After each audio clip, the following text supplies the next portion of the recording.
Shuhrat Bobojon vaqt mashinasi. Berlin 2023-yil West End. Kyle Holtz Amerika Qo'shma Shtatlaridagi hamkori yuborgan hujjatlarni o'qib o'tiribdi. 1984-yil toshkentlik olim Tursunboy Tangriberganov teleportatsiyani muvaffaqiyatli amalga oshirishga bir qadam qolganida jinnixonaga tashlangan. SSR KGBsi olim ishlayotgan laboratoriyadagi portlashni diversiya deb talqin qilgan. Torsten Kyle Holtz. Odatda fiziklarning ilg'or g'oyalari yondosh industrial imkoniyat va texnik infrastruktura bo'lmagani uchun amalga oshmay qolib ketadi. 1984-yilgi Toshkent odamni kosmosga chiqarishni amalga oshira olgan ilg'or ilm markazi edi. Yuksak kuchlanishli tok, radioto'lqin uchun zarur magnit maydoni, quyoshdan energiya olishning super zamonaviy tizimi aynan Toshkentda edi. Dunyodagi eng katta quyosh sandoni Toshkentda qurilgandi. Nimaga shuncha imkon bo'la turib, ular teleportatsiyani eplay olishmadi? Nega tormoz bosishdi? Menimcha qo'rquv, shubha va paranoya bu yerda o'zining salbiy rolini o'ynadi. Endi biz 1984-yilga qaytib, fizik olim Titiga o'z tajribasini yakunlash imkonini beramiz. Irina juda talantli tirishqoq qiz. Bu tirishqoqlikka Titining dahosi qo'shilsa, maqsadga erishamiz. Oldin Chivan, keyin esa Yovshondirda 1984-yilgi Toshkentga borib keladi. Hammasi puxta o'ylangan. O'tmishni o'zgartirib bo'lmaydi, lekin kelajakni o'zgartirsa bo'ladi. 1984-yil o'z ijodini boshlagan rassom Shuhrat Bobojonning bu fikrida mantiq bor. Ko'pgina fantastik kitoblarda o'tmishdagi xatolarni o'zgartirish uchun vaqt mashinasi orqali o'sha davrga boriladi. Shunday asarlardan birining qahramoni o'tmishga sayohat qiladigan turistik firmada gid agent bo'lib ishlaydi. Uning vazifasi gruppa bilan o'tmishga sayohat qilib, o'sha davr haqida gapirib berish. Turistik firma o'z xodimlariga o'tmishdagi voqealarga aralashmasdan faqat kuzatuvchi bo'lish talabini qo'yadi. Ammo qahramonimiz tasodifan o'tmishdagi raddomda tug'ilayotgan qizaloqning tuzalmas kasal bo'lgani uchun vrachlar uni o'ldirishga qaror berganidan xabar topadi. U yoz kunlarining birida o'tmishdagi tug'ruq uyi oldidan o'tib ketayotib, yig'i ovozini eshitdi. To'lg'oq arafasidagi ikki qat ona bolasi o'ldirilishini istamayotgan edi. Bolaning diagnozini eshitgan kelajak turagenti uni qutqarishga qaror qiladi. Bola tug'ilishi bilan uni o'g'irlab kelajakka olib boradi. Kelajakdagi doktorlar bir hafta ichida bolani davolab, soppa-sog' qilib berishadi. Turagent esa bolani o'tmishga qaytarib, onasining qo'liga topshiradi. Asnoda bu bola o'sha turagentning onasi bo'lib chiqadi. Turagent o'z onasini va pirovardida o'zini ham qutqargan bo'lib chiqadi. Jozibali g'oya. Ammo davr g'ildiragini o'tmishdagi xatolar aylantiradi. Tasavvur qiling, 1889-yil Avstriyaning Braunau am Inn shahridagi bojgir Aloisning xotini Klara o'g'il tug'di. Agar siz o'sha davrga borib, tug'ilgan bu bolani bo'g'ib o'ldirsangiz, 20-asrda o'choqlarda yoqilishi mumkin bo'lgan millionlab yahudiy va lo'lilarni qutqargan bo'lardingiz. 1889-yil 20-aprelda tug'ilgan bolaning ismi Adolf Hitler edi. Bu o'sha insoniyatga kulfat keltirgan yovuzlik dahosi. Xo'sh, kelajak qanday o'zgaradi?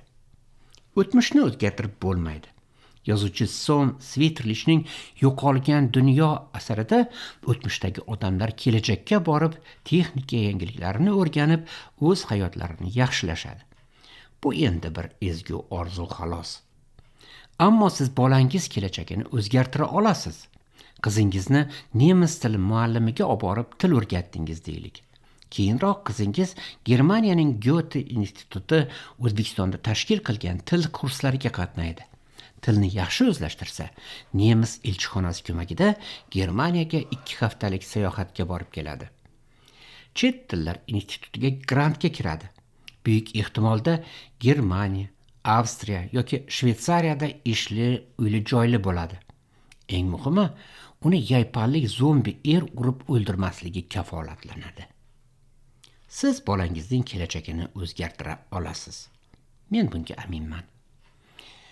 Toshkent 1984-yil may. Rassomlar uyushmasi ko'rgazmalar zali yerto'lasidagi restoran. Irina va o'g'il kiyik restoranda yeb-ichib, o'ynab kulib bo'lgach, ofitsiantni chaqirishdi. Kamida 40 so'm bo'ladi bu maishatimiz, dedi o'g'il kiyik. Irina bosh chayqadi. 1984-yili 40 so'mga 3 kop un yoki 50 pachka oq qand, 4000 quti gugurt berardi. Bir student 40 so'm stipendiya olardi. Ofitsiant kelib, siz uchun pul to'langan deya jaz orkestr yonida saksofonchi bilan gaplashib turgan oq kostyum, oq sochli odamni ko'rsatdi. Bu o'sha Irina bilan o'g'il kiyikka restoranda joy qilib bergan, shampan sharobi ochib qadahlarni to'ldirgan kishi edi. O'g'il kiyik unga qo'li bilan havoyi bo'lsa yubordi. Oq sochli kishi hammasi okey deganday bosh barmog'ini tepaga ko'tarib jilmaydi. Bu kishi 1984-yili Toshkentdagi 4 ta mashhur restoranning yashirin egasi edi. Restoranlar rasman Общепит davlat tashkilotiga qarasa-da, amalda bu kishiniki edi. Xorazmning Turkmanistonga chegaradosh Monoq qishlog'ida tug'ilgan Gulimbek Turdiyev rasman restoran zavxozi lavozimida oyiga 70 so'm olib ishlasa ham, Sovet O'zbekistonidagi yashirin millionerlarning biri, balki eng boyi edi. Nega u o'g'il kiyikning ziyofat haqqini to'ladi? Bu savol javobini o'tmishdan izlaymiz. Gulim yosh bola payti, ya'ni 9 yoshligida qorni og'rib qoldi. Onasi uni Shovotdagi doktorga olib bordi. Doktor uni ko'rib, qovunni ortidan suv ichgan bu bola, mana u dorini ichsin tuzalib ketadi deb chiqarib yubordi. Ammo og'riq to'xtagani yo'q. Gulim yura olmay bukchayib qolgan, tinmay dodlardi. Gulimning onasi Nuquljon kolxoz garajida mexanik bo'lib ishlaydigan eri Qo'ylidoyini oldiga borib, bolam o'layapti deb yig'laydi. Qo'ylidoyi Ural mototsiklini patillatib Toshovuzga yo'l oladi.